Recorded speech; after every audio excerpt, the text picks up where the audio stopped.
edirik. Əlillərin bərpa mərkəzi, bəli, çoxdur Azərbaycanda, daha doğrusu, yəni bir neçə dənədir uşaq əlil uşaqların bərpa mərkəzi, hansı ki, Nərimanlıqda yerləşir.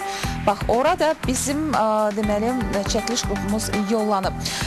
Nəyə görə? Çünki Salam Azərbaycanda müraciətlər olub və əlbəttə ki, eyni zamanda da bizə kadrları da veriblər. İndi Ayşəm Rüstəmova, xüsusilə Əmək və Əhalinin Sosial Müdafiəsi Nazirliyinin əməkdaşları varsa, ekranlara daha yaxın olun. Əsəbləri zəif olanlar, siz də səsi artırın və indi görəcəksiniz, dostlar, söhbət nədən gedir və hansı biabırçılıqdan.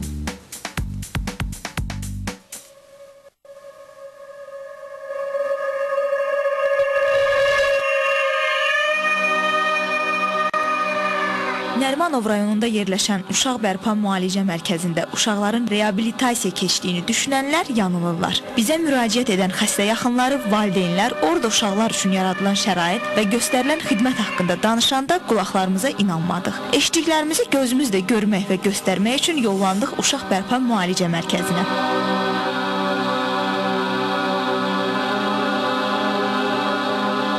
Mərkəzdə əsasən iflic olan əlil uşaqlar reabilitasiya keçir. Divarları nəmişlikdən kif atmış, üfunət qoxusu ta giriş qapısına can çatan otaqlarda yatmağa müalicə, reabilitasiya demək mümkündürsə.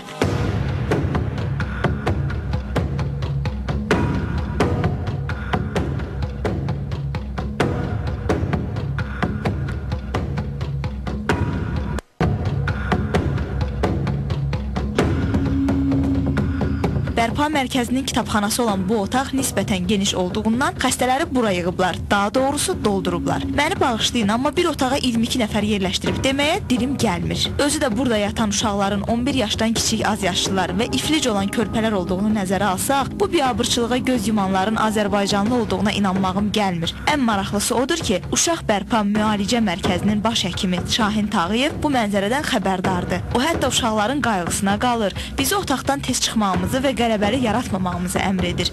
Biraz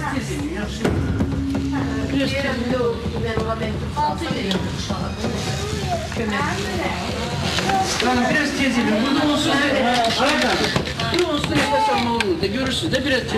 Baş həkimin narahatlığını anlayırıq. Axı park oturacaqlarından belə yataq kimi istifadə olunan bu palatada nəinki xəstə, iflic uşaqlar, hətta tam sağlam adamlar müvazinətini saxlamaqda çətinlik çəkir. Ən dəhşətlisi isə odur ki, valideynlərin iddiasına görə burada, bu şəraitdə olunan müalicə, göstərilən xidmət qarşılığında pul tələb olunur.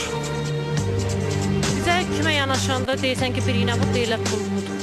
Qiyməti budur. Dünən bir anket yazdırmışam, deyir 3 manat ver. Dəqiq desək, masajdan nə qədər pul istəyirlər sizdən masaja görə? İndi deyir gücün nəyə çatır, onu ver. Deyir bizə 5-dən 10-dan belə verir. Bəs toka verirlər, o nə qədərdir? Ona da 5.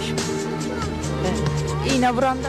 İynə vuranda da mən vur dedim 5 manat dedim, olanım budur. Masaj əziyyətlidir, bilirsən ki, əziyyət çəkir.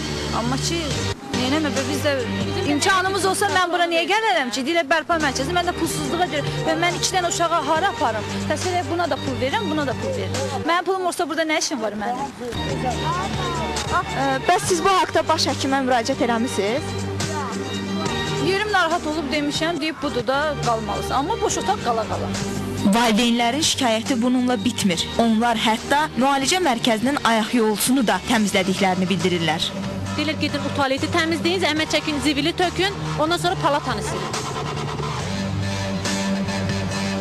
Bütün bu iddiaların cavabında isə hörmətli Şahin Tağıyev başım ağrıyır, müsahibə vermirəm. Gedin deyin ki, hamısı yalandır söylədi. Axı bu şəraitsizliyi biz öz gözümüzlə görmüşük deyib. Heç olmasa buna münasibət bildirməyini xahiş edəndə Şahin həkimin cavabı qarşısında matım qutum qurudu, o da yalandı.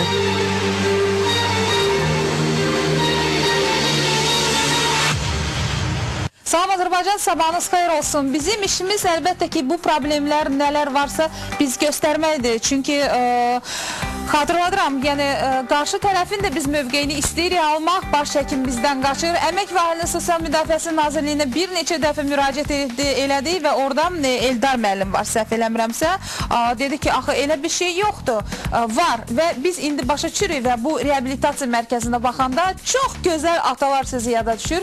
Üstü bəzək, içi təzə dostlar və orada saxlanan ailələri də gördük.